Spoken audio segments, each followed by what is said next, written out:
What is going on, guys? In today's video I will show you the top 3 best warrior builds in Path of Exile 2.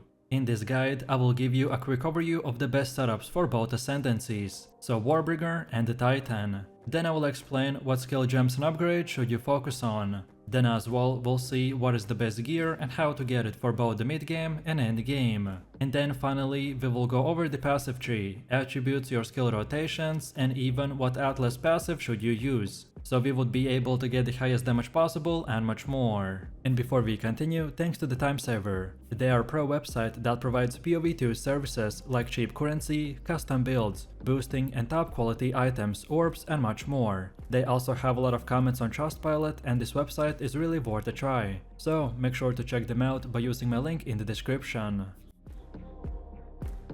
This setup's main focus is to run and press from 1 to 2 skills and then target big enemy groups to then weaken them and explode. One of the most powerful skills that we have in our arsenal is the Shockwave totem, and as you can see from the gameplay, we are just running into the enemies and one-shotting them without even trying.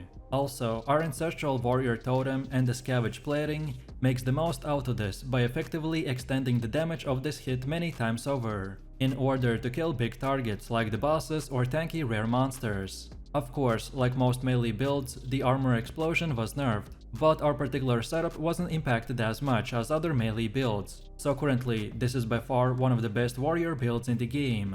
If you are looking for a powerful auto AoV machine to target enemies and delete them in split seconds, then this is the one for you. So let me show you the build, and for the main class I have chosen to go with the warrior, and our ascendancy is the Warbringer. Then for the first skill we have the Maze Strike with the support gem called the Rage, Armor Explosion, Magnified Effect, and the Primal Armament. And even after the new changes on how the armor breaker works, the Maze Strike still works perfectly fine, as long as you use it with the cultist Great Hammer. Then second we got the Shockwave totem with Inspiration, Close Combat, and Overpower. Then next we got the Scavenge plating with the Precision, Vitality, and Clarity. Next we have the Ancestral Warrior totem with the Sunder, Super Critical, and Overabundance. Next up we have the Time of the Need with Fast Forward, Herbalism, and Clarity. And finally for the last one we are using the Hammer of the Gods with Fist of War, Concentrated Effect, Exploit Weakness, and Heft. Most of this setup is structured around using the Shockwave totem and the Maze Strike to delete enemies in split seconds, so we use gems and skills that will support and increase their size and damage, while the rest are powerful buffs and utility skills that usually get activated in the background. And as our build is already super broken, so we don't have to use more than these 6 active skill gems. Next up we have our passive tree, and if you're interested in a full in-depth guide on how it works, then check out my beginner guide. So let's take a look at our setup, and we want to start at this melee damage node, and then go like this until we get all of these 4. So Brutal, Smash, Sturdy Metal, and Relentless. Then next up we want to go to this top right side like this, and then go to the left until we get this whole thing, so Ancestral Reach and the Supportive Ancestors. Next we circle back a little, and this time keep going until we reach the Devastation node. Then next up we keep going and take the right side, and then keep going more until we get both of these, so Carving Earth and Hardened Wood. Then now keep moving forwards until the end, and from here we want to get both of these totem nodes. Which side you choose first doesn't really matter as long as you get both of them. And then finally from this point and onwards you can unlock the rest of the nodes in whatever order you prefer. All of these nodes that we got are very useful, but the ones I mentioned have the top priority as they're the most important ones to acquire early on in the game, to make our build functional, and then in the late game to make it even more powerful. Also, as far as attributes go, you just simply want to fulfill your attribute requirements to gear and skill gems, and then spend the rest of your leftover attributes into more strength. And then now let's go all the way to the middle again, and for our Ascendancy build this is what we have. So at the beginning you want to unlock the Anvil's Weight, then second get the Imploding Impacts, then third we want the Answered Call, and then finally for the fourth option go with the Wooden Wall. Next up we have our Atlas passives, and the general idea behind this is to aim for bonus stats that spawn a lot of grouped up monsters, such as in expeditions or in rituals. Our warrior build is also great at single target DPS, so we can also spend a bit points into farming boss maps or essences. So when we start we want to first of all get to this bottom right side like this. Then from here we want to go until we get all the way to this keystone called the Deadly Evolution. Then next we go back to the middle, and this time take the bottom left side and get all of these passives. And then when all of these are done, then now we go again to the middle and now take the middle path and unlock the rest of the nodes in whatever order you prefer. Next we have our gear. The weapon of our choice is the Cultist Great Hammer, which is special, because its base stat does that our strike now deals splash damage to the targets within 1.8 meter range. And as I said, after the new changes to how the armor breaker works, the mace strike will now still work perfectly fine, but you specifically have to use this weapon, or otherwise switch the mace strike skill for something different like the stampede. And then for bonus stats we want increased physical damage, more armor and more levels of all melee skills. Then for the helmet we have the Warrior Great Helm with armor. And for more we want max life, more accuracy, more intelligence and fire resistance. Then for chest we have the advanced full plate with armor. And for more we need max life, armor and cold resistance. Then for the belt we have the Rawhide belt with 20% quicker flask recovery. And for bonus stats we want max life, more armor and +2 to charm slots. Then for gloves we got the Interested gloves with energy shield. And for more we need max life, max mana and more levels to all melee skills. Then for boots we are using the advanced bronze greaves with armor. And for more we for sure want increased movement speed, and then also max life and resistances like cold and fire. Then for our first ring we got the ruby ring with fire resistance. And for more we'd want add physical damage, more intelligence and lightning resistance. While on the second one we have the topaz ring with lightning resistance. And for more we need max life, max mana, more strength and chaos resistance. And then finally for the amulet we got the crimson amulet with life regen per second. And for more we want max life, more armor, more dexterity and fire resistance. No matter which gear you choose, just at least try to get 75% resistance cap on all 4 elements. This is a starter setup, which should be more of an example of what stats and prefixes to look for. Then next we have runes. And now finally, let's quickly take a look at how this build will work.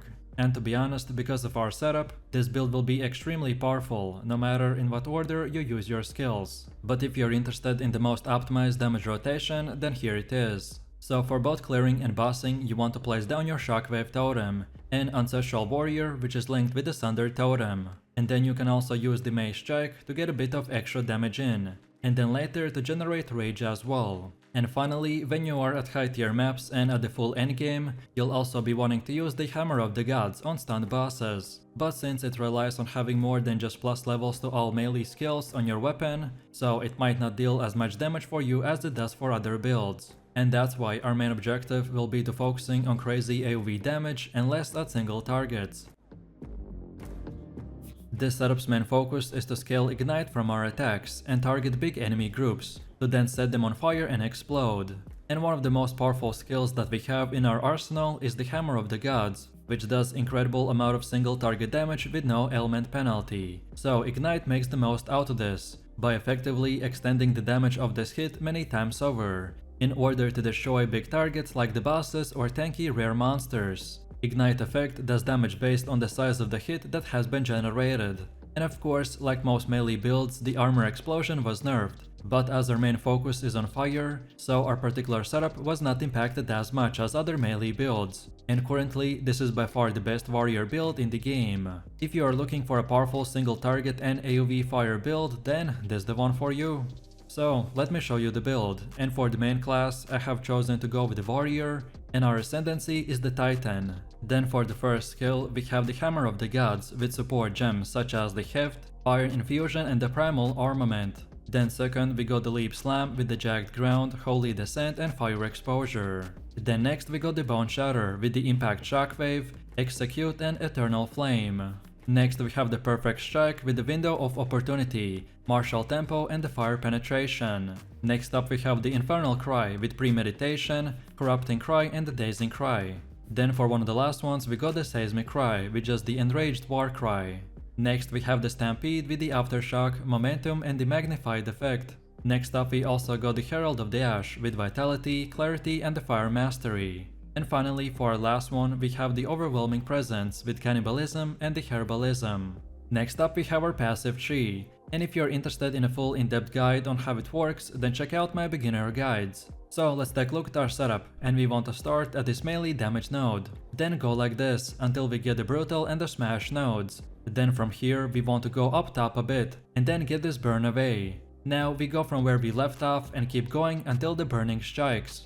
Then now we again keep going like this until we get to this point, and then go down a bit to the beef node. And also you want to get all of these small nodes around them.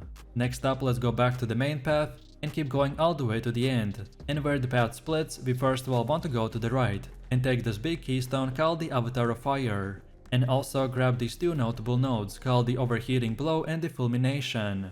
Next, let's go back and this time take the left and unlock the second keystone called the Giant's Blood, which will enable us to wield a two-handed weapon in just one hand, so we can also use a shield on our offhand.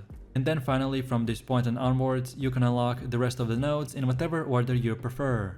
All of these nodes that we got are really good, but the ones I mentioned have the top priority, as they're the most important ones to acquire early on in the game, to make our build functional, and then in the late game to make it even more powerful. Also, as far as attributes go, you just simply want to fulfill your attribute requirements for gear and the skill gems, and then after that spend the rest of your leftover attributes into more strength. And then now let's go all the way to the middle again, and for our Ascendancy build, this is what we have. So at the beginning you want to unlock the Colossal Capacity, then second get the Hulking Form, then next we want to get the Airbreaker, and then finally for our fourth Ascendancy select the Mysterious Lineage, to give ourselves a bit more defense.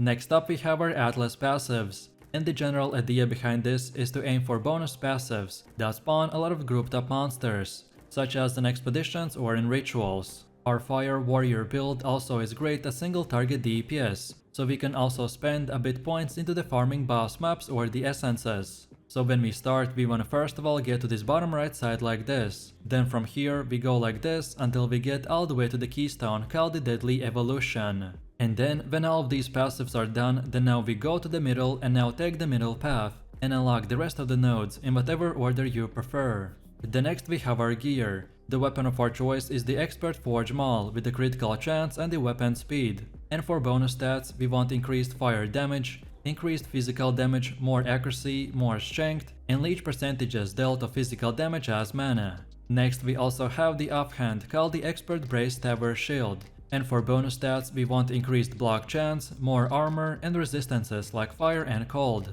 Then for helmet we have the Expert Soldier Great Helm with armor, and for more we want increased max life, more to armor, more strength and chaos resistance. Then for chest we have the Advanced Iron Cuirass with armor, and for more we need max life, more armor, lightning resistance and more to strength. Then for the belt we have the Plate Belt with armor, max life, increased even more armor and chaos resistance. Then for gloves we got the Expert Riveted Mitts with armor, and for more we need max life, increased armor and resistances like fire and lightning. Then for boots we're using the Expert Trim Greaves with armor, and for bonus stats we need as much increased movement speed as possible, and also more armor and resistances like cold and chaos. Then for our first ring we got the Prismatic Ring with plus percentage to all elemental resistances, and for bonus stats we need increased fire damage, percentage to all elemental resistances and cold resistance. While on the second one we got the Ruby Ring with fire resistance, and for more we want to go with max life, increased armor and chaos resistance.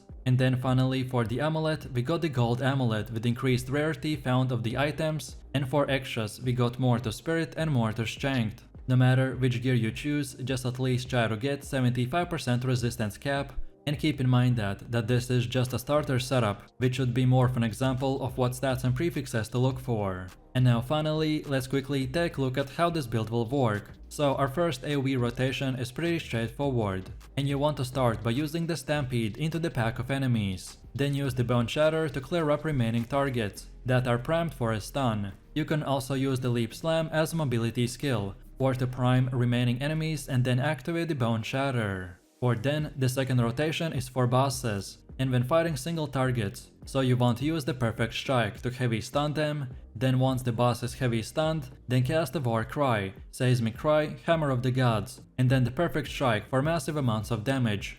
And then from here, just keep our shouts and the Perfect Cry up, until the Hammer of the Gods refresh is needed, and then from here, just rinse and repeat. This setup is a big AoE build which focuses on armor breaking offensively, and then the block defensively. Our main playstyle will revolve around using the Stampede skill, which will charge our character forwards and create patches of jagged ground, which then are exploded when the final slam portion of the ability is executed. By us using the Ancestral Warrior Totem skill with the Jagged Ground support gem, this will create now 2 patches of the jagged ground per each use, and will also be exploded by the Stampede. So we will be able to basically one-shot huge amount of grouped up enemies. Then also for leveling and mid-game, we are going to be using a 2-handed mace, and taking the anvil's weight and the imploding impacts for the first 2 ascensions. While then later, when we have enough strength, we will invest into the Giant's Blood Keystone, which will unlock the ability for us to use a 2-handed weapon in just one hand, so then we can use the shield on our rough hand. So with all of this said, let me show you the build. For main class, we have chosen the Warrior, and our ascendancy is the Warbringer. And then for our basic skill, we got the Mace Strike with support gems such as the Rage, Close Combat and Maim. Then second, we got our most important skill, the Stampede, with support gems like the Momentum, Fist of War, Brutality and Stomping Ground. Then next we got the Leap Slam with Martial Tempo, Holy Descent and Culling Strike. Then next we have the Ancestral Warrior Totem with the Rolling Slam, Jagged Ground, Ancestral Urgency and Heavy Swing. Next we have the Scavenge Planting with the Vitality and the Cannibalism. Then next we have the Hammer of the Gods with the Second Wind, Hourglass, Execute and the Concentrated Effect. Then next we got the Seismic Cry with just one support gem, the Premeditation. And finally for the last one we got Attrition with no gems.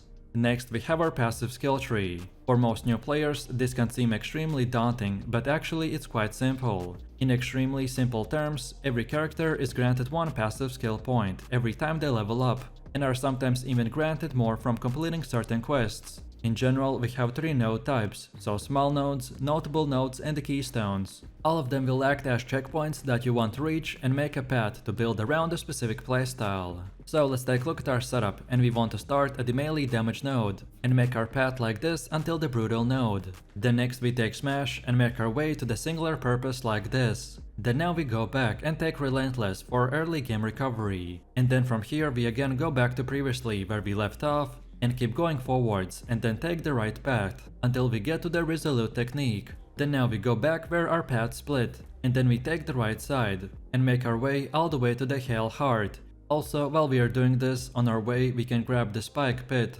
And then from here, after you get your first ascension into the Anvil's Weight, then now you can begin filling out all the other armor break nodes and all the other nodes that you can see in this tree. And from here there's no specific priority that you should follow. And then finally, let's go back all the way to the middle again, and for our ascension setup this is what we have. So at the beginning you want to unlock the Anvil's Weight.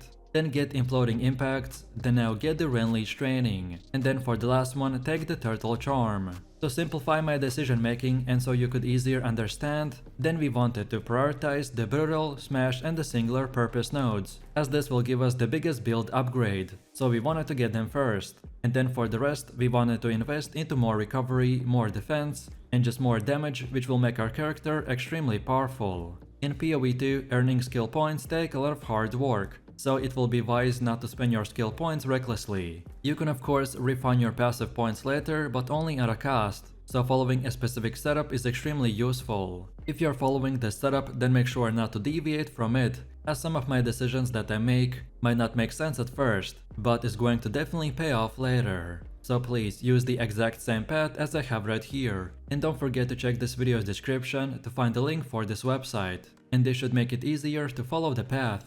Next we have our gear. The weapon of our choice is the Expert Forge Maul with the critical and speed. And this is not required, but you can also, if you want, get the extra stats like the added flat physical damage, increased percentage to the physical damage and increased attack speed. Then for the helmet we have the Advanced Elite Great Helm with armor, and for the extra stats we want to get the max life, max strength and cold resistance. Then for chest we have the Abyssal Cuirass with the armor, and for the extra stats we want to get max life, more strength and fire resistance. Then for the belt we have the Fine Belt with the Flash Gain for 0.2 charges per second. And for the extra stats we want to get the max life, more strength and cold resistance. Then for gloves we got the Advanced Tempered Mitts with armor, and for the extra stats we want to get the max life, more armor, more to all attributes and cold resistance. Then for boots we are using the Expert Stone Greaves with armor, and for extra stats we want to get the max life, increased movement speed and the lightning resistance. Then for our first ring, we got the ruby ring with the fire resistance, and for extra stats we want to get the max life, more strength or just more resistances to all elements. While on the second one we got the sapphire ring with cold resistance, and the extra stats are max life, more to all attributes, and more percentage to all elemental resistances. And then finally for the amulet we got the Ember amulet with more strength, more max life and fire resistance. As the game just launched, so this is the starter setup, which should be more of an example of what stats and prefixes to look for. But remember that your weapon will be the most important upgrade, so prioritize flat added physical damage, percentage increased physical damage, and percentage increase to attack speed. Specifically, the physical damage roll will be the most important one, as your skills themselves do a lot of conversion. And then for defenses, make sure you're regularly updating the base type of your gear, so prioritize pure armor base types, and look for a combination of modifiers for life, resistances, and strength. Also, movement speed on boots is a good option as well. And now finally, let's quickly take a look at how this build will work. So, we want to start our main rotation by using the Stampede, which will create patches of the jagged ground, which are exploded when the final slam portion of the ability is executed. Then after that we use the Ancestral Warrior Totem, which will create now 2 jagged grounds. And then finally we use the Rolling Slam, which will also explode the Stampede and do massive amounts of AoE damage. Then from here we can use the Leap Slam to reposition and get great recovery because of the Holy Descendant support gem. Then the Hammer of the God skill is our finisher for tankier targets, so use it when the boss is at or below 35% HP, so we could benefit from the Execute support gem. And by the way, if you don't have enough spirit to maintain the Scavenge Planting and the Attrition, then feel free to use the Scavenge Planting during the general gameplay and deactivate it to then activate the Attrition for only against bosses. As you can see, this rotation is pretty straightforward. All you need to do is basically keep spamming the main rotation and use the rest of the filler skills for bosses or depending on the specific fight. So let me know what you think about this setup in the comments below. Now, if you enjoyed this video, then you definitely don't want to miss out my previous build guide, where I showed you even more powerful builds and much more.